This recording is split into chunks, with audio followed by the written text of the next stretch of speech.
হাসিনার বিরুদ্ধে 1 মাসের মধ্যে তদন্ত শেষের নির্দেশ ট্রাইব্যুনালের। কারাগারে 13 আসামি 17 ডিসেম্বর অগ্রগতি জানানোর আদেশ। ব্রাহ্মণবাড়িয়ায় উপজেলা সম্মেলনকে কেন্দ্র করে বিএনপির 2 গ্রুপের সংঘর্ষ, আহত বেশ কয়েকজন, উত্তেজনা চরমে।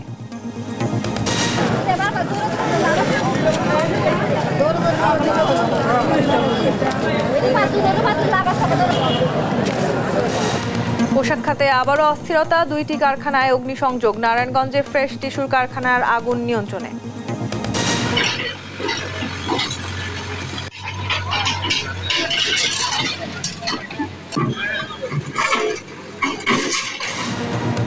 লালমনিরহাটের রেলের জমিতে অবৈধ স্থাপনা, গুড়িয়ে দেয়া হলো সাবেক সমাজ কল্যাণ মন্ত্রীর ছেলের পার্ক। চলবে উচ্ছেদ অভিযান। রানের অভাবে চালু হচ্ছে না বগুড়া বিমানবন্দরের বাণিজ্যিক কার্যক্রম। আকাশপথ খুললে ব্যবসা ও পর্যটনেও অপার সম্ভাবনা। দেখছিলেন দেশ জনপদ সংবাদ শিরোনাম, সঙ্গে আছি আমি তাসনুভা তন্নি। সাবেক প্রধানমন্ত্রী শেখ হাসিনার বিরুদ্ধে গণহত্যার মামলার তদন্ত 1 মাসের মধ্যে শেষ করার নির্দেশ দিয়েছেন আন্তর্জাতিক অপরাধ ট্রাইব্যুনাল। সকালে ট্রাইব্যুনাল চেয়ারম্যান বিচারপতি মোহাম্মদ গোলাম মুর্তুজা নেতৃত্বাধীন 3 সদস্যের বেঞ্চ এই আদেশ দেন। এর আগে জুলাই-আগস্ট গণহত্যার অভিযোগে আওয়ামী লীগ সরকারের সাবেক 9 মন্ত্রী, 2 উপদেষ্টা সহ 13 জনকে হাজির করা হয়। আদালত তাদের কারাগারে পাঠানোর নির্দেশ দেন। এই সময় শেখ হাসিনাকে গ্রেপ্তার করতে না পারায় উষ্মা প্রকাশ করেন ট্রাইব্যুনাল। আরো জানাচ্ছেন মোহাম্মদ সাকিব। জুলাই-আগস্ট গণহত্যার মামলায় পতিত আওয়ামী লীগ সরকারের সাবেক মন্ত্রী আনিসুল হক, ফারুক খান, দীপুমণি, পলক, মেনন, ইনুসহ 9 মন্ত্রী, 2 উপদেষ্টা, অবসরপ্রাপ্ত 1 বিচারপতি এবং সাবেক 1 আমলাকে আন্তর্জাতিক অপরাধ ট্রাইব্যুনালে হাজির করা হয়।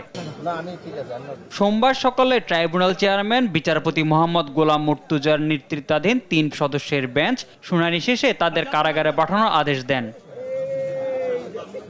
শুনানিতে তদন্তে নিপীড়নের পটভূমি পাওয়া গেছে জানিয়ে চিফ প্রসিকিউটর আদালতকে জানান, জুলাই-আগস্ট গণহত্যা তদন্ত শেষ হতে আরও সময় লাগবে। প্রসিকিউশন 2 মাস সময় চাইলে 1 মাস সময় দিয়ে 17 ডিসেম্বর অগ্রগতি প্রতিবেদন দাখিলের আদেশ দেন ট্রাইব্যুনাল। এইটার তদন্ত সমাপ্ত করে বিচারের উপযোগী একটা রিপোর্ট দাখিলের জন্য আমাদের একটা যুক্তিসঙ্গত সময় দরকার। আমরা 2 মাস সময় চেয়েছিলাম, আদালত আজকে 1 মাস সময় মঞ্জুর করেছেন। 1 মাস পরে আবার এই রিপোর্ট দাখিলের জন্য থাকবে, সেদিন হয়তো আসামিদেরকে নিয়ে আসা হবে। এই সময় শেখ হাসিনাকে কেন গ্রেপ্তার করা গেল না এ নিয়ে উষ্মা প্রকাশ করেন ট্রাইব্যুনাল। তিনি ভারতে পালিয়ে গেছেন জানিয়ে বন্দি বিনিময় চুক্তির আওতায় সরকার ফিরিয়ে আনার চেষ্টা করছে বলে আদালতকে অভিহিত করেন রাষ্ট্রপক্ষের কৌঁসুলি। এই সময় শেখ হাসিনার বিরুদ্ধে 1 মাসের মধ্যে তদন্ত শেষ করার নির্দেশ দেন ট্রাইব্যুনাল। 2000-এর মতো 1500-এর অধিক ছাত্র তরুণ জনতাকে হত্যা করেছেন, 25,000-এর বেশি মানুষকে আহত করেছেন। গোটা বাংলাদেশ জুড়ে নৃশংসতা চালানো হয়েছে, সিভিলিয়ানদেরকে নিষ্ঠুরতম পন্থায় হত্যা করা হয়েছে। হত্যার পরে তাদের লাশ দাফনে বাধা দেওয়া হয়েছে, আহতদের চিকিৎসা করতে বাধা দেওয়া হয়েছে, লাশকে পুড়িয়ে দেওয়া হয়েছে, দাফন করতে দেওয়া হয়নি, গোপনে দাফন করতে বাধ্য করা হয়েছে। হসপিটালে চিকিৎসার পরে মৃত্যুবরণকারীদের ডেথ সার্টিফিকেটে পোস্টমর্টম করতে দেওয়া হয়নি, ডেথ সার্টিফিকেটে লিখতে দেওয়া হয়নি যে গানশট ইনজুরিতে মারা গেছে। শেখ হাসিনাকে সব অপরাধের কেন্দ্রবিন্দু উল্লেখ করে চিফ প্রসিকিউটর বলেন, ফেসিসদের যে শেষ রক্ষা হয় না, কাঠগড়ায় আওয়ামী লীগের প্রভাবশালী নেতারাই তার প্রমাণ। তারা বিভিন্নভাবে গণহত্যায় সম্পৃক্ত ছিলেন। আজকে প্রধান আসামি ছিলেন শেখ হাসিনা। শুধুমাত্র তাকে রক্ষা করা এবং তাকে ক্ষমতা রাখার জন্য এই অপরাধগুলো সংঘটিত হয়েছে, এবং এই সমস্ত অপরাধের সবচাইতে বড় দায় হচ্ছে শেখ হাসিনার। শুনানিতে অভিযোগের কপি না পাওয়ার কথা জানায় আসামিপক্ষের আইনজীবীরা। শিগগিরই দেওয়া হবে বলে জানান ট্রাইব্যুনাল। মোহাম্মদ সাকিব, দেশ টিভি, ঢাকা। দেশের আইনশৃঙ্খলা পরিস্থিতি স্বাভাবিক রয়েছে। আন্তর্জাতিক অপরাধ ট্রাইব্যুনালে গণহত্যার দায়ে আওয়ামী লীগ নেতাদের চলমান বিচার কার্যক্রম নিয়েও কোনো নিরাপত্তা ঝুঁকি নেই জানালেন স্বরাষ্ট্র উপদেষ্টা জাহাঙ্গীর আলম চৌধুরী। সোমবার সকালে স্বরাষ্ট্র মন্ত্রণালয়ের সম্মেলন কক্ষে মহান বিজয় দিবস উদযাপনে সার্বিক নিরাপত্তা বিষয়ক সভা শেষে এসব কথা বলেন তিনি।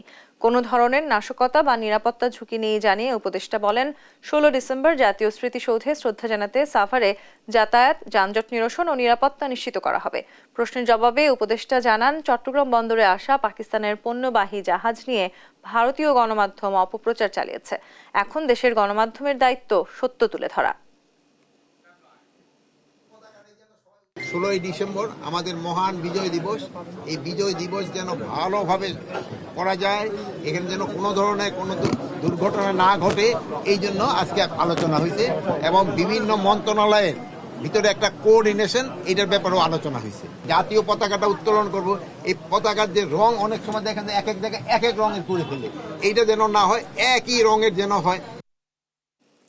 ভারতে বসে বাংলাদেশকে অস্থিতিশীল করার চেষ্টা করছেন পলাতক সাবেক প্রধানমন্ত্রী শেখ হাসিনা। তাকে নিয়ম অনুযায়ী ফেরত চাওয়া হবে। কাতার ভিত্তিক সংবাদ মাধ্যম আল জাজিরাকে দেয়া সাক্ষাৎকারে এমন মন্তব্য করেন অন্তর্বর্তী সরকারের প্রধান উপদেষ্টা ডক্টর মোহাম্মদ ইউনূস। বলেন, রাষ্ট্র সংস্কার ও নির্বাচনী প্রক্রিয়া একসঙ্গে চলছে। লুৎফুর কবিরের রিপোর্ট। এবারের জলবায়ু সম্মেলন COP29-এ অংশ নেন বাংলাদেশের প্রধান উপদেষ্টা ডক্টর মোহাম্মদ ইউনূস। ক্রমবর্ধমান জলবায়ু বিপর্যয় মোকাবিলায় করণীয় নিয়ে বিশ্বকে এখনই সজাগ হওয়ার আহ্বান জানান। সম্মেলনের এক ফাঁকে বাংলাদেশে আগাম নির্বাচন, সংস্কার ও যুক্তরাষ্ট্রের সঙ্গে কূটনৈতিক সম্পর্ক নিয়ে আলাপ হয় কাতার ভিত্তিক সংবাদ মাধ্যম আল জাজিরার সঙ্গে। পলাতক প্রধানমন্ত্রী শেখ হাসিনার প্রশ্নে ডক্টর ইউনূস বলেন, ভারতে বসে বাংলাদেশকে অস্থিতিশীল করার চেষ্টা করছেন। নিয়ম অনুযায়ী তাকে ফেরত চাওয়া হবে। Complained about her doing that because this kind of destabilizes Bangladesh because she's making speeches calling for movements inside of Bangladesh. This is not going to be helpful for Bangladesh at all. Legal process going on, and he is found guilty, and definitely she will be asked for repatriation. বাংলাদেশের নির্বাচন ও সংস্কার নিয়ে প্রশ্ন রাখেন আল জাজিরার সাংবাদিক। জবাবে প্রধান উপদেষ্টা বলেন, রাষ্ট্র সংস্কার ও নির্বাচনের প্রক্রিয়া একসঙ্গে চলছে, তবে জনগণ যখন চাবে তখনই নির্বাচন হবে। It's all question of what people want. The population, the political parties want. If political parties say, forget about it, give the election, let's do it, we'll do it. You have a chance, you didn't take it. Doctor Yunus বলেন, গত 16 বছর দুর্নীতিতে নিমজ্জিত ছিল বাংলাদেশ, যা মেরামতে সময় লাগবে বলে মনে করেন তিনি। Kind of deep in corruption. নির্বাচনে অংশ নেওয়ার কোনো ইচ্ছে আছে কিনা এমন প্রশ্ন নাকচ করে দেন প্রধান উপদেষ্টা। No, I'm not a politician. I enjoy my role, what I have been doing. At my last stage of my life, I'm not going to change that. বাংলাদেশে সংখ্যালঘুদের উপর হামলা হচ্ছে কিনা বিষয়টিকে মিথ্যা প্রচারণা উল্লেখ করে বলেন, বর্তমানে সংখ্যালঘুরা নিরাপদে আছে। এ বিষয়ে ভারতীয় গণমাধ্যমগুলো গুজব ছড়াচ্ছে বলেও অভিযোগ করেন তিনি। It has totally baseless propaganda. It's unfortunate.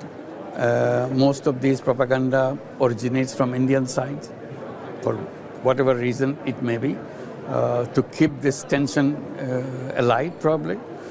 But in reality it doesn't exist. Donald Trump president নির্বাচিত হওয়ায় যুক্তরাষ্ট্রের সঙ্গে বাংলাদেশের সম্পর্কে কোনো ফাটা পড়বে না বলে মনে করেন প্রধান উপদেষ্টা। I had no problem with him. Lutfar Kabir, news desk, Desh TV. প্রায় 4 ঘন্টা পর নিয়ন্ত্রণে এসেছে নারায়ণগঞ্জের সোনারগাঁয়ে ফ্রেশ টিস্যু তৈরির কারখানার আগুন। ফায়ার সার্ভিসের 12টি ইউনিটের চেষ্টায় এই আগুন নিয়ন্ত্রণে আসে, তবে আগুনে বিপুল পরিমাণ কাঁচামাল ও পেপার পুড়ে গেছে। এদিকে আগুনে কোনো হতাহতের ঘটনা ঘটেনি বলে জানায় ফায়ার সার্ভিস। বিলাল হোসেনের পাঠানো তথ্যচিত্রে টুম্পা আফরোজের ডেস্ক রিপোর্ট। সোমবার ভোর 5:10 নারায়ণগঞ্জের সোনারগাঁয়ে মেঘনা গ্রুপের প্রতিষ্ঠান fresh plant paper and pulp তৈরির কারখানায় আগুন লাগে। তবে কারখানাটিতে বিপুল পরিমাণে কাঁচামাল, পেপার ও প্রস্তুতকৃত টিস্যু ও স্যানিটারি ন্যাপকিন থাকায় আগুনের শিখা দ্রুত ওপরে উঠে যায়। সে সময় কারখানায় থাকা শ্রমিক কর্মচারীরা নেভানোর চেষ্টা করেও ব্যর্থ হন। মুহূর্তেই আগুন গ্রাস করে নিচতলা থেকে চতুর্থ তলার গোডাউন পর্যন্ত। এ সময় মেঘনা ফায়ার সার্ভিসের নিজস্ব ইউনিট গিয়ে আগুন নেভানোর চেষ্টা চালায়, তবে আগুন বাড়তে থাকলে যোগ দেয় ঢাকা নারায়ণগঞ্জের 6টি স্টেশনের আরও 12টি ইউনিট। পরে সকাল 9:20 নিয়ন্ত্রণে আসে আগুন। ভোরে কারখানার কাজ চলমান থাকা অবস্থায় নিচতলায় আগুন লাগে। তা মুহূর্তের মধ্যেই পুরো বিল্ডিংয়ে ছড়িয়ে পড়ে বলে জানান কারখানার শ্রমিকরা। আগুন লাগছে আপনার পেপারের লগে টিস্যু লাগার পরে ওখান থেকে ওনারা লিবানোর চেষ্টা করছে, আমাদের ওয়ার্কাররা লিবাইতে পারে নাই। আশা দেখি নিচতলায় আগুন জ্বলতেছে, নিচতলা থেকে আস্তে আস্তে আস্তে পুরা 4 তলায় আগুন জ্বলতেছে। এদিকে আগুনে ক্ষতিগ্রস্ত ভবনটির এক পাশ ধসে পড়ায় আগুন নেভাতে অতিরিক্ত সময় ব্যয় হয়েছে বলে জানায় ফায়ার সার্ভিস। আর আগুনের সূত্রপাত ও ক্ষয়ক্ষতির পরিমাণ তদন্ত শেষে জানানো হবে বলে জানান ফায়ার সার্ভিসের উপসহকারী পরিচালক। বিল্ডিং যে এক পাশে কলাপস করেছে, তো সেই কলাপসের কারণে আগুন নিভাতে আমাদের ঝুঁকি নিয়েই নির্বাপন করতে হয়েছে এবং এখনও আমরা মোটামুটি ঝুঁকি নিয়েই কাজ করতেছি ভিতরে, এবং আগুন লাগার কারণ কি বা ক্ষতির পরিমাণ কত হবে সেটা আমরা পরবর্তীতে আমাদের একটা তদন্ত কমিটি হবে, সেই কমিটি অ্যাকচুয়ালি নির্ধারণ করতে পারবে। তবে আগুন লাগার এ ঘটনায় কোনো হতাহতের খবর পাওয়া যায়নি। News desk, Desh TV. সংবিধান সংস্কার নিয়ে চলছে নানা আলোচনা সমালোচনা। কেউ বলছেন সংবিধান সংস্কার সম্ভব, আবার কারো মত সংসদের অনুমোদন ছাড়া সংবিধানের কোনো ভিত্তি নেই, তাই সংবিধান কার্যকরে অপেক্ষা করতে হবে নির্বাচন পর্যন্ত। তবে সবারই দাবি কোনো দল বা সরকারের প্রয়োজনে নয়, সংস্কার হতে হবে জনগণের জন্য। সাবরিনা মজুমদারের রিপোর্ট। 1972 সালের 4 নভেম্বর গণপরিষদে বাংলাদেশের সংবিধান গৃহীত হয় এবং 16 ডিসেম্বর 1972 সালে তা কার্যকর হয়। এরপর বিভিন্ন প্রয়োজনে 17 বার সংবিধান কাটাছেঁড়া করে শাসক গোষ্ঠী, যেখানে জনগণ নয় নিজের স্বার্থকে প্রাধান্য দিয়েছে তারা। তবে 5 আগস্ট রাজনীতির পট পরিবর্তন হলে ডক্টর ইউনূসের নেতৃত্বে অন্তর্বর্তী সরকার দেশকে ঢেলে সাজানোর যেসব পরিকল্পনা ঘোষণা করেছে তার অন্যতম হলো সংবিধান পরিবর্তন কিংবা পুনর্লিখন। পরিকল্পনা বাস্তবায়নে ইতোমধ্যে কমিশন করা হয়েছে। সংবিধান সংস্কার কমিশন, বর্তমান অন্তর্বর্তী সরকার সবই তো হচ্ছে এই যে হাজার হাজার মানুষের আত্মদানের ফসল, তো একটি ফ্যাসিবাদী ক্ষমতার বিরুদ্ধে লড়াইয়ের। তবে পরিবর্তনের পদ্ধতি এবং মাত্রা নিয়ে তৈরি হয়েছে মতভেদ। কেউ বলছেন সংবিধান সংশোধন বা সংস্কার করতে হবে, আবার কারো চাওয়া পুনর্লিখনের মাধ্যমে সম্পূর্ণ নতুন সংবিধান। এ নিয়ে মতপার্থক্য রয়েছে আইনজীবীদের মাঝেও।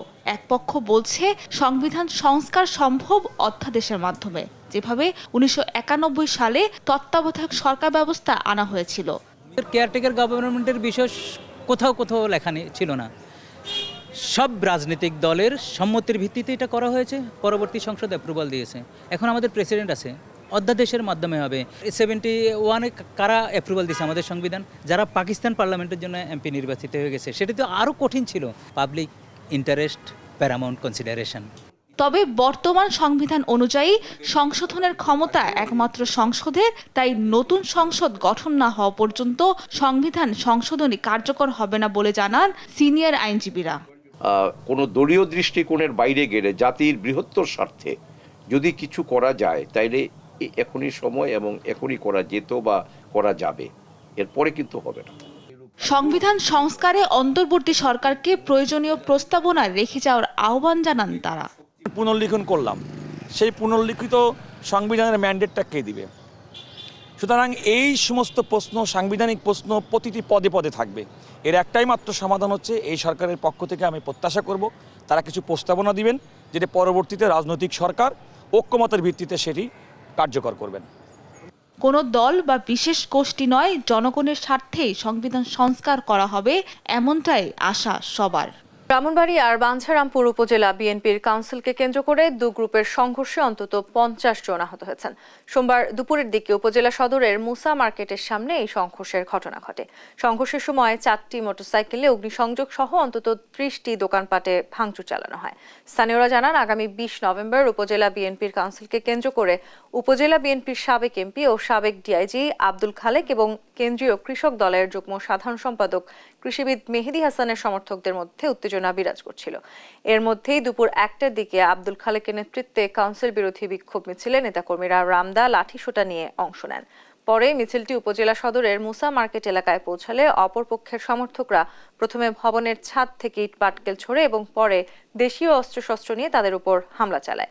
ঘণ্টাব্যাপী এই সংঘর্ষে উভয় পক্ষের অন্তত 50 নেতাকর্মী আহত হন।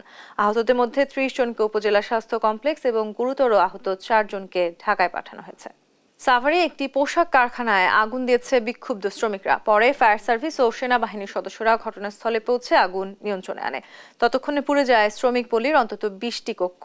এর আগে বকেয়া বেতনের দাবিতে শ্রমিকরা সড়ক অবরোধ করে বিক্ষোভ করে। সহকর্মীদের তথ্যছবিতে আপন অপুর রিপোর্ট। বকেয়া বেতনের দাবিতে আবারও উত্তপ্ত সাভার গাজীপুরের পোশাক কারখানা। সোমবার সকালে কাজ বন্ধ করার জন্য আশুলিয়ার জিরানি এলাকার অ্যামাজন ফ্যাক্টরির সামনে হট্টগোল শুরু করে পাশের বেক্সিমকো কারখানার কয়েকশো শ্রমিক। এ সময় অ্যামাজন কারখানার মালিক ও কর্মীরা মারধর করে বেক্সিমকো কারখানার কয়েকজন শ্রমিককে। ছড়িয়ে পড়ে উত্তেজনা। ক্ষুব্ধ হয়ে বেক্সিমকোর শ্রমিকরা অ্যামাজন কারখানায় ভাঙচুর চালিয়ে আগুন ধরিয়ে দেয়। কারখানা থেকে আশপাশের শ্রমিক কলোনিতে ছড়িয়ে পড়ে আগুন। পরে ফায়ার সার্ভিস ও সেনাবাহিনীর সদস্যরা এসে আগুন নিয়ন্ত্রণে আনে। ততক্ষণে পুড়ে যায় শ্রমিক পল্লীর অন্তত 20টি কক্ষ। এর আগে সকালে ছাঁটাইকৃত শ্রমিকদের পুনর্বহালের দাবিতে ঢাকা আরিচা মহাসড়ক অবরোধ করে বিক্ষোভ করেছে গ্লোবাল অ্যাটোয়ার লিমিটেড পোশাক কারখানার শ্রমিকরা। পরে শিল্প পুলিশ এসে তাদের রাস্তা থেকে সরিয়ে দেয়। পুলিশে ওরা আমাদের পানি ছিটা দিল, গরম পানি ছিটা দিছে গায়ে, তখন সব পোলাপান ধর পারছে। আর ওই যে 3 জন ধরছে, 4 জন মেয়ের একদম আহত মেডিকেলে ভর্তি করছে। 35 জন ভাই যে ছাঁটাই হয়েছে, ওদের নিয়ে আমরা কর্মস্থলে ফিরতে চাই। এরা এটা সমাধান দিতেছে না, অকারণে তাদের বের করে দেওয়া হয়েছে। গাজীপুর মহানগরের সারাবো এলাকায় বেক্সিমকো ইন্ডাস্ট্রিয়াল পার্কের শ্রমিকরাও 1 মাসের বকেয়া বেতনের দাবিতে চক্রবর্তী এলাকায় চন্দ্রা নবীনগর মহাসড়ক অবরোধ করে তৃতীয় দিনের মতো বিক্ষোভ করে। আপন Apu, news desk, Desh TV. লালমনিরহাটের কালীগঞ্জে রেলওয়ের জমিতে অবৈধভাবে নির্মিত উপজেলা আওয়ামী লীগের দলীয় কার্যালয় এবং সাবেক সমাজ কল্যাণ মন্ত্রীর ছেলের তৈরি পার্ক উচ্ছেদ করেছে লালমনিরহাট রেলওয়ে বিভাগীয় ভূসম্পত্তি বিভাগ। সকালে এই উচ্ছেদ অভিযানে সাবেক ওই মন্ত্রীর ভাই শামসুজ্জামান আহমেদ ভুট্টোর একটি স্থাপনাও গুঁড়িয়ে দেওয়া হয়। এদিকে রেলওয়ে কর্তৃপক্ষ জানিয়েছে, রেলওয়ের 3 একর কৃষি জমির লাইসেন্স নিয়ে শর্ত ভঙ্গ করে স্থাপনাগুলো নির্মাণ করা হয়েছিল। পরে সেই লাইসেন্স বাতিলের পর উচ্ছেদ অভিযান পরিচালিত হয় বলে জানান তিনি।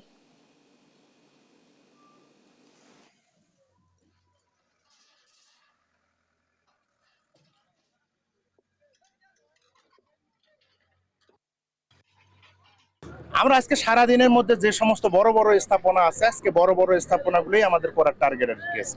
একদম প্রান্তিক, যেটা গরিব মানুষ প্রান্তিক, সেই সমস্ত আপাতত আজকে আমরা ভাঙবো। আমরা আজকে বড় বড় স্থাপনা ভাঙার জন্যই আর কি আজকে আমরা আসছি। সড়ক মহাসড়ক পেরিয়ে নারায়ণগঞ্জের পাড়া মহল্লায় ছড়িয়ে পড়ছে মাদক। প্রকাশ্যে চলে বেচাকেনা। স্থানীয়রা বলছেন, শুধু শহরতলিতেই প্রতিদিন কোটি টাকার মাদক বিক্রি হয়। ভাগ পান সরব থাকা বহু দলের নেতারাও।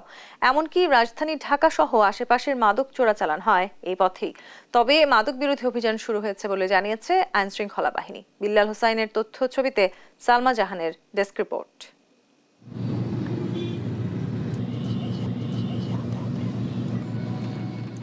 হাটবাজারের মতোই এভাবেই প্রকাশ্যে দিনরাত মাদক বিক্রি চলছে ঢাকা নারায়ণগঞ্জ লিংক রোডের চানমারি এলাকায়।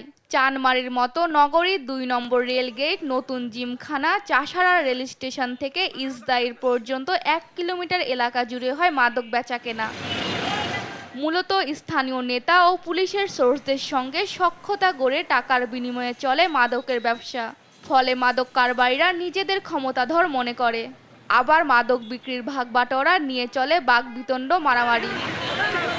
স্থানীয়রা বলছেন, প্রশাসন কঠোর না হলে মাদক নির্মূল করা সম্ভব নয়।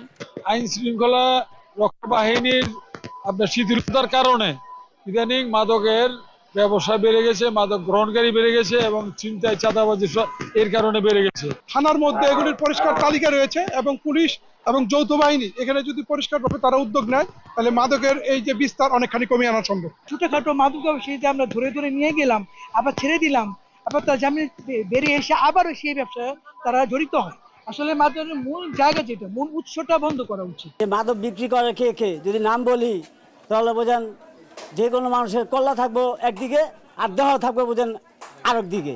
শুধু শহরতলিতেই নয়, রূপগঞ্জের চনপাড়া, দড়িকান্দি, বন্দরের ময়মনসিংহপট্টি, বাবুপাড়া ও সোনারগাঁয়ের সাদিপুর, বানিচিনি, গুহাট্টা ও 2500-এর বালিয়াপাড়া ও বিষ্ণন্দী এলাকাতে প্রকাশ্যে চলে এমন মাদকের হাট।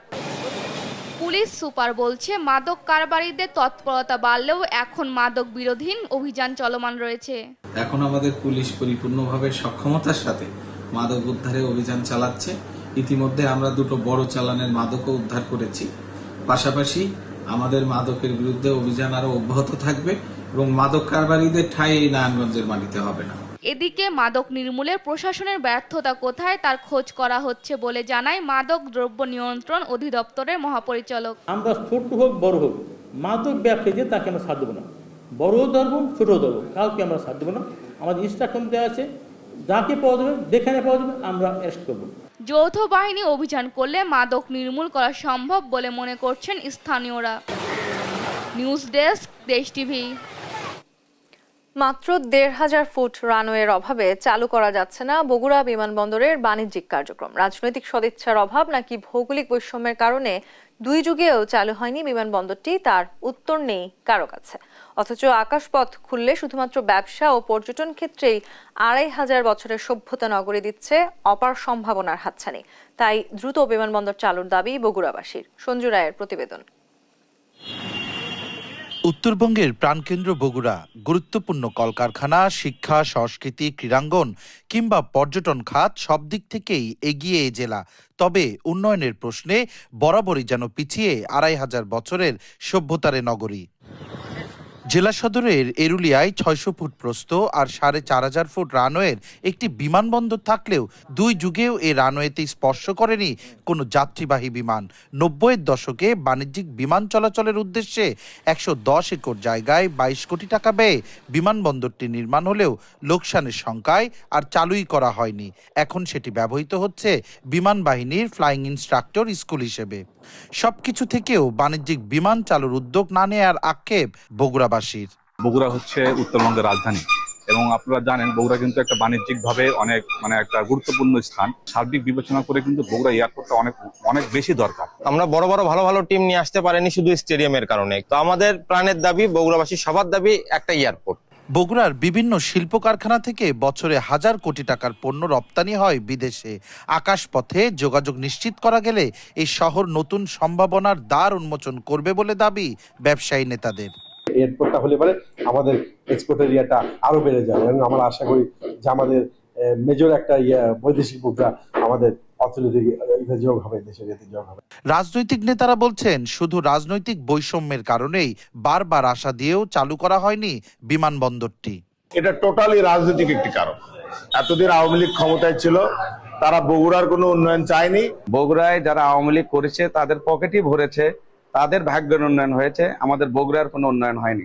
মাত্র ১,৫০০ ফুট রানওয়ে নির্মাণ করা গেলেই বিমানবন্দরটি চালু করা সম্ভব বলছেন জেলা প্রশাসক। ৪,৫০০ ফিট রানওয়ে আছে, ৬,০০০ থেকে ৬,৫০০ ফিট বর্ধিত করলেই আমাদের এখানে ডোমেস্টিক্যালি এখানে এটা কমার্শিয়াল এয়ারপোর্ট হতে পারে। ১৫০০ ফিট বৃদ্ধি করার জন্য যে জমি অ্যাকোয়ার করার প্রয়োজন সেই বিষয়ে কাজ করছি। সব বাধা পেরিয়ে বগুড়ায় দ্রুত চালু করা হোক বিমানবন্দরের বাণিজ্যিক কার্যক্রম, এমন প্রত্যাশা সবার। সঞ্জু রায়, দেশ টিভি, বগুড়া। লালমনিরহাটের হাতিবান্ধায় জমি সংক্রান্ত বিরোধের জেরে সংঘর্ষে নিহত ১, গ্রেফতার ২ জন। লালমনিরহাটের হাতিবান্ধা উপজেলায় জমির আইল কাটাকে কেন্দ্র করে মামার কোদালের কোপে ভাগিনা হাফিজুর রহমান নামে একজন নিহত হয়েছেন। এই ঘটনায় ২ জনকে গ্রেফতার করেছে পুলিশ।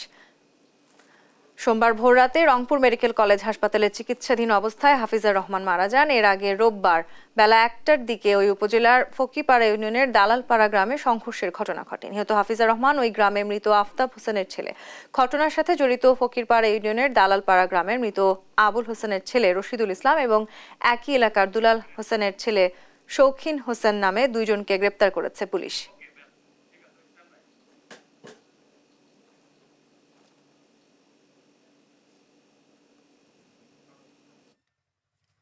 সকালে এখানে আসি, এসে আমরা ঘটনাটা বিস্তারিত শুনি এবং আমরা বিষয়টা তো বিস্তারিতভাবে তদন্ত করতেছি এবং তাদের কাছ থেকে অভিযোগ নিয়ে আমরা পরবর্তী পদক্ষেপ আমরা গ্রহণ করব। সাংবাদিক এটিএম তুরাব হত্যা মামলার আসামি কনস্টেবল উজ্জ্বল সিংহের 5 দিনের রিমান্ড মঞ্জুর করেছে আদালত। ছাত্র জনতার গণঅভ্যুত্থানের সময় গত 19 জুলাই সিলেটে পুলিশের গুলিতে নিহত হন তিনি। এর আগে রোববার রাতে ঢাকা থেকে ওই পুলিশ সদস্যকে গ্রেপ্তার করা হয়। সোমবার সিলেটের অতিরিক্ত চিফ জুডিশিয়াল ম্যাজিস্ট্রেট আদালতের বিচারক আব্দুল মোমেন এই রিমান্ড আদেশ দেন। তদন্তকারী কর্মকর্তা 7 দিনের রিমান্ড আবেদন করলে 5 দিনের রিমান্ড মঞ্জুর করেন তিনি।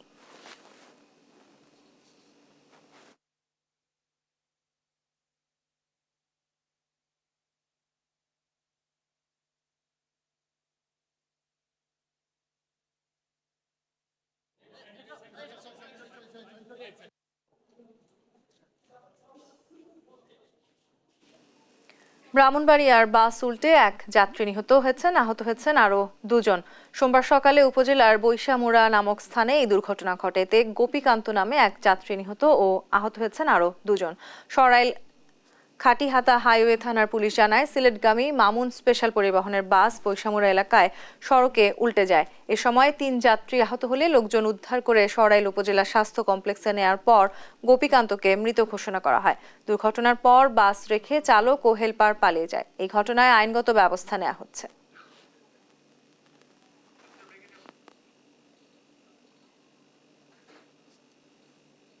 বাগেরহাটে ক্লাস্টার পদ্ধতিতে চিংড়ির ঘের চাষিদের সাথে sustainable coastal and marine fisheries প্রকল্পের মতবিনিময় সভা করেছেন বিশ্ব ব্যাংকের প্রতিনিধি। সোমবার sustainable coastal and marine fisheries প্রকল্পের এই মতবিনিময় সভা অনুষ্ঠিত হয়। এ সময় প্রধান অতিথি ছিলেন বিশ্ব ব্যাংকের প্রতিনিধি উনজু আলিসানিয়াই। জেলা মৎস্য কর্মকর্তা রাজকুমার বিশ্বাসের সভাপতিত্বে সভায় উপস্থিত ছিলেন সদর উপজেলার প্রশাসনিক কর্মকর্তা ও স্থানীয় চাষিরা।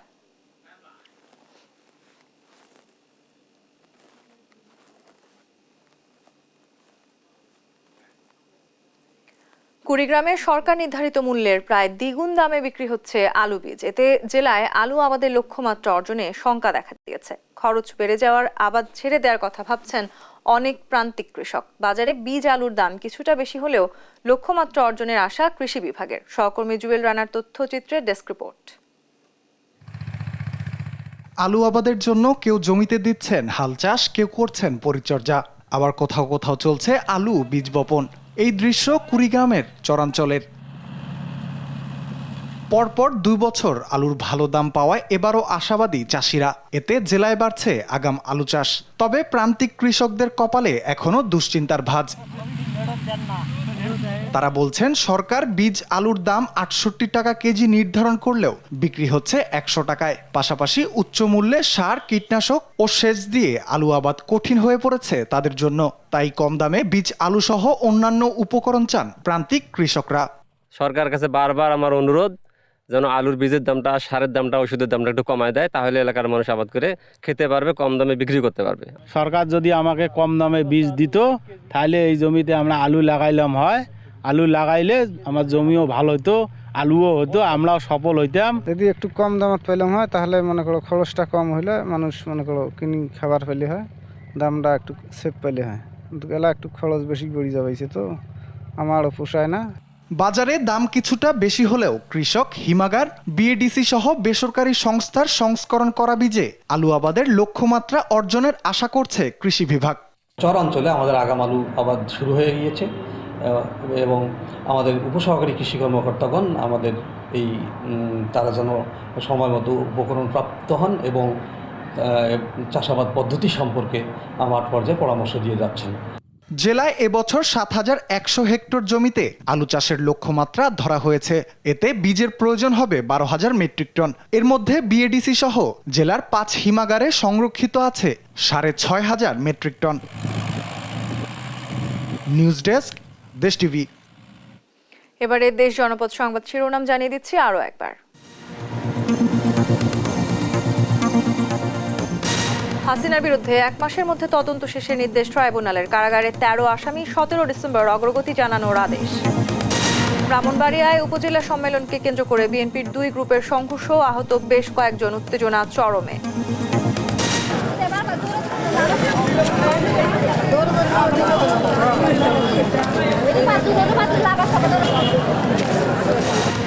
পোশাক খাতে আবারও অস্থিরতা, 2টি কারখানায় অগ্নিসংযোগ। নারায়ণগঞ্জে ফ্রেশ টিস্যুর কারখানায় আগুন নিয়ন্ত্রণে।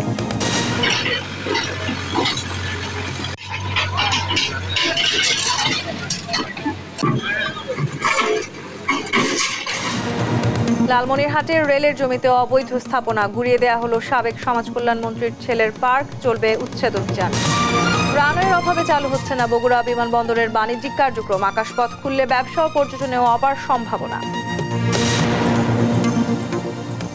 এই ছিল এখনকার দেশ জনপদ সংবাদ। পরের বুলেটিন দেখার আমন্ত্রণ রইল। এছাড়া দেশ টিভির সর্বশেষ সব খবর পেতে ভিজিট করুন www.desh.tv।